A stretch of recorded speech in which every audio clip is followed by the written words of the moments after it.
من الشيطان الرجيم.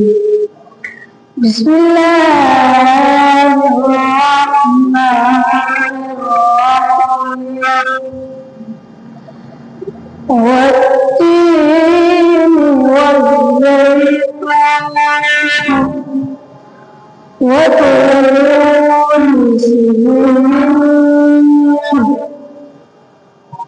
وهذا البلد الأمين لقد خلقنا الإنسان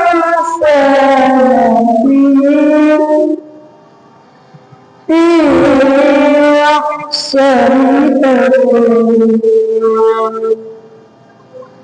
ثم رددناه